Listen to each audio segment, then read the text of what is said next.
Morning mist still clung to the affluent neighborhood of Newton, casting a soft veil over its manicured lawns and centuries-old trees. The breeze from the Charles River carried with it the faint scent of dew and the promise of a long summer day. On Maple Street, where stately Georgian and Federal-style mansions stood shoulder to shoulder like silent sentinels, one house in particular radiated the quiet pride of old money, the Wilson estate. Inside, the day began with ritual elegance. Elizabeth Wilson, in a silk robe the color of ivory, moved with the precision of someone who carried both grace and responsibility. The soft hiss of a Mealy espresso machine filled the kitchen, followed by the rich aroma of freshly ground blue bottle coffee. On the stove, organic bacon sizzled in a copper skillet, its smoky scent blending with the faint sweetness of brioche bread toasting. The creak of walnut floors announced Michael's arrival. He came from behind, his cologne, subtle but commanding, marking his presence before his lips brushed her shoulder. Dressed in a perfectly tailored Tom Ford navy suit, he exuded the polished aura of Wall Street. His Patek Philippe gleamed as if it, too, wished to make a statement. "Early start today?" His voice was light, warm, as though the question were wrapped in silk. Elizabeth smiled, her eyes bright with the determination that had carried her through years of fierce competition in Boston's real estate world. "Yes, contract signing in Brooklyn. $35 million. A historic property, one of the most notable in Boston." She allowed a small note of pride to slip in. "It's the kind of deal that solidifies reputations." Michael's lips curved into a smile that seemed genuine, yet his eyes flickered with a brief, unreadable calculation. "As expected of Boston's top agent," he said softly, pouring himself coffee. Elizabeth didn't notice the fleeting shadow in his gaze. Later, as she drove her Jaguar F-Pace along the Charles River, the city unfolding before her like a familiar painting, her thoughts drifted elsewhere, to her father, to the man who once stood at the helm of Wilson Construction, commanding respect in every boardroom and on every site. Now, 3 years after his stroke, he was reduced to silence, confined to a suite at Champ's Care Center. When Elizabeth entered, Nurse Jennifer's gentle smile was waiting, a small comfort in the sterile air. Upstairs, in the top-floor suite that overlooked the garden, her father sat in his chair, eyes turned toward the window. "Dad, I'm here again," she whispered, kneeling by his side. She held his hand, her words flowing like a stream as she recounted her day, the upcoming signing, the new restaurant on Boylston Street, how her mother had finally agreed to join her for a weekend brunch. He didn't speak, couldn't speak, but his eyes shimmered faintly, and Elizabeth liked to believe he understood. But while Elizabeth poured her heart into work and family, shadows were gathering elsewhere. Caroline, her younger sister, once known for her diligence as a nurse at Brooklyn Private Hospital, suddenly announced she had quit. She offered only vague reasons: "I want more time for myself." Yet within weeks, she was appearing at Elizabeth's home, her footsteps echoing on marble floors, Prada bags swinging from her arms, the sharp click of Jimmy Choo heels resounding through the halls. "I've started learning about investing," Caroline would say, her eyes gleaming in a way Elizabeth had never seen before. "Michael's teaching me." Elizabeth brushed it off at first, telling herself her sister needed a distraction, that the stress of hospital work had taken its toll. But unease gnawed at her, subtle and insistent. She ignored it, convincing herself that nothing could be amiss. Until the night her world collapsed. It was late June. Elizabeth returned from a celebratory dinner with colleagues, the ink on her latest contract still drying, but the house was silent, eerily so. Michael was gone. Caroline's phone went unanswered. A knot of dread tightened in her chest. She hurried to her father's care center, hoping for grounding, only to find her mother waiting, her face pale with despair. $20 million had vanished from her father's private safe. Alongside it, Michael and Caroline had disappeared. The only things left behind were a staggering $5 million charge on the Amex Black Card and whispers at the Longwood Country Club, where neighbors exchanged knowing looks over their cocktails. The betrayal cut like glass. 3 months later, in the solemn corridors of the Massachusetts Supreme Court, Elizabeth signed the divorce papers. Her hand moved mechanically, each signature finalizing not just a marriage, but an illusion. Michael, who had so casually walked away, had already moved their assets overseas. The empire she thought they had built together dissolved into debt, mortgages, hospital bills, and endless financial strain. Money can be earned again, her mother Martha told her, voice trembling with effort. But Elizabeth's heart had been pierced deeper than money could measure. Betrayal by blood, betrayal by vows, her sister and her husband, united against her. The Newton mansion was sold. A $6 million estate traded for a $1.2 million condominium 10 minutes from her father's care center. From her new window, she could still see the Charles River, though its shimmer seemed colder, distant. And so she worked, every day, every hour, until exhaustion clung to her bones. Luxury real estate became her battlefield, each contract a weapon. Elizabeth, you're pushing too hard, her mother worried, but Elizabeth only pressed on. Deep inside, she was driven by a fire, by anger, by the need to prove she would not be broken. 2 years later, a cruel reminder arrived.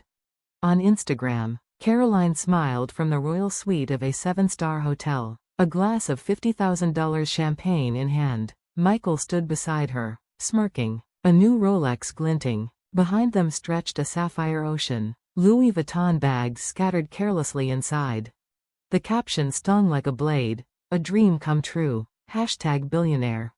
Elizabeth's chest ached as she scrolled. There were photos from Monaco yacht parties, from Chanel's flagship in Paris, from penthouse parties in Miami. The $20 million had become fuel for decadence. Why not report them? Jane, her closest friend, asked. The police could issue an international warrant. But Elizabeth shook her head. There was something her father knew, something unspoken that flickered in his sad eyes whenever their names were mentioned. She couldn't explain why, but she didn't act. Years passed. Elizabeth's name grew, Boston's luxury property specialist, handling transactions worth over $100 million annually. She moved into a Back Bay apartment, drove a Mercedes G-Wagon, and was invited to panels and industry conferences. She had rebuilt, stone by stone. And then, rumors began. Caroline's Instagram posts dwindled, the glittering backdrops vanished. A Birkin bag spotted in a Madison Avenue pawn shop, a Cartier bracelet at auction. Michael, stripped of his Armani and Tom Ford, seen wandering Monaco's financial district in a wrinkled polo. Whispers of a failed $2 million scam, talk of Caroline haunting casinos. Their final photo appeared from a hotel in Casablanca. No sparkle, no champagne, just hollow eyes and forced smiles, their glory rotting at the edges. Then, silence. By the 10th year, Elizabeth had nearly stopped thinking of them, until the call came. Her father's health had collapsed. She rushed to the care center, abandoning a major negotiation. But she was too late. His eyes closed forever before she arrived, his expression calm, as though he had been waiting for rest. As she prepared for the funeral, an email arrived. Caroline. And on the day, beneath the vaulted ceilings of Brookline Chapel, Boston's elite gathered to mourn George Wilson. Elizabeth sat in the front row beside her mother, her Chanel suit immaculate, her profile steady, though anger flickered behind her eyes.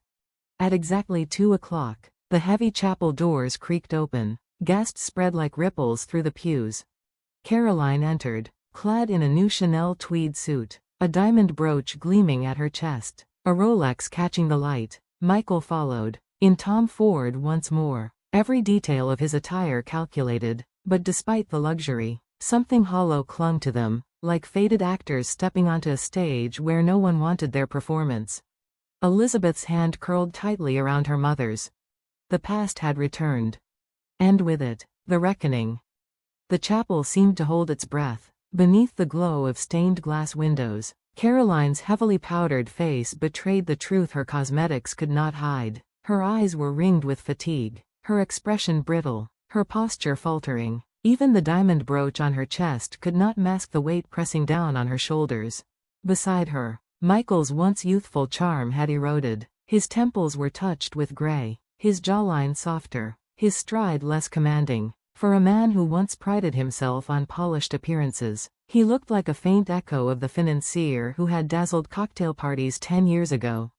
Their arrival spread ripples through the crowd. Wilson Construction's senior directors shifted uneasily in their seats. One man, a loyal officer of the company since George Wilson's early days, half rose as if to protest, but froze in deference to the moment. Across the aisle, Harvard trustees whispered, their faces stiff masks of disapproval. Caroline's Jimmy Choo heels struck the marble floor with a sound that carried through the still air, sharp, jarring, almost vulgar in the sanctity of the chapel. Each step seemed heavier than the last, her once graceful walk replaced by something forced, labored, unconvincing. She stopped before the family pew, a faint smile painted onto her lips. "It's been a while, dear sister." Elizabeth's body stiffened as the venomous familiarity of that voice hit her ears. 10 years of anger, grief, and betrayal surged upward like a tide. She drew a long, steady breath, her spine straightening as though her very bones remembered the weight of dignity. At her side, her mother closed her eyes, whether in prayer or sorrow, Elizabeth couldn't tell. "You have some nerve showing up here." Elizabeth's voice was cold steel. It cut through the silence like a blade. Even her father's old confidant, seated nearby, flinched at the iciness of her tone. Caroline shrugged, feigning indifference. "Of course we came. We're family too." But her voice lacked conviction. There was something in it, a hollowness, a resignation, that betrayed her. The priest stepped forward, about to begin the solemn service, but Caroline, with a recklessness that startled even the boldest of men in the room, raised her chin and spoke louder, her eyes shifting toward the large framed photograph of their father by the altar. "About father's inheritance." The words cracked across the air like thunder. Every head turned. Mourners froze in mid-breath. Lawyers in the front row immediately flipped through documents with shaking fingers. Wilson construction executives exchanged tense glances. The grand chandelier above swayed slightly, as though recoiling from the disruption. "It should be split 3 ways, Caroline declared, her voice echoing beneath the vaulted ceiling. "Between us sisters and mother." Gasps spread through the hall. A ripple of whispers coursed through the pews, shock and disbelief passing from one mourner to the next. Elizabeth's fury erupted. "How dare you!" Her shout reverberated against stone walls, startling even the priest into silence. "Have you forgotten what you did? 10 years ago, you stole $20 million from father's safe and ran away with him." Her voice trembled with rage, every word carved from memory and pain. Caroline lifted her shoulders in a careless gesture, the kind of shrug she might have picked up during her Paris years. "The past is the past. Besides, Michael took the money. I knew nothing about it." "Liar." Elizabeth's cry was sharp, raw, and unrestrained. Before she could rise, her mother's hand gripped hers, gentle but trembling. "Calm down," Martha whispered, her tone steady, yet her eyes shimmered with unspoken truth.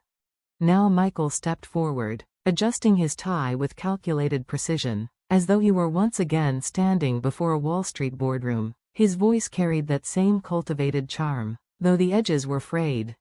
"Elizabeth, don't blame your sister," he said smoothly, gesturing toward Caroline. "Divorcing you was the best decision of my life. We simply weren't compatible." His smirk carried the same arrogance that had once deceived investors, colleagues, and even Elizabeth herself. Elizabeth's composure cracked. Hot tears welled, spilling freely down her cheeks. Rage, betrayal, and grief tangled in her chest, cutting through the dignity she had so carefully rebuilt. And then, her mother spoke. "Don't you know the truth?"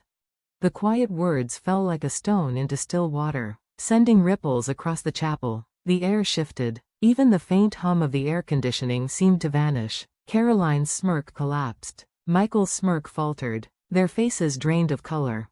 Mother," Caroline stammered, her voice trembling, stripped of bravado. "That's enough." Martha rose slowly, every movement deliberate, her frail frame cloaked in the dignity of her former years as an educator. She turned toward the gathered crowd, her presence commanding despite her age. "I have kept silent for 10 years, but this ends now." At that precise moment, the heavy wooden doors of the chapel creaked open. 3 uniformed officers entered quietly. The detective in front, a tall man with resolute eyes, was the son of George Wilson's oldest friend. He carried authority in his stride.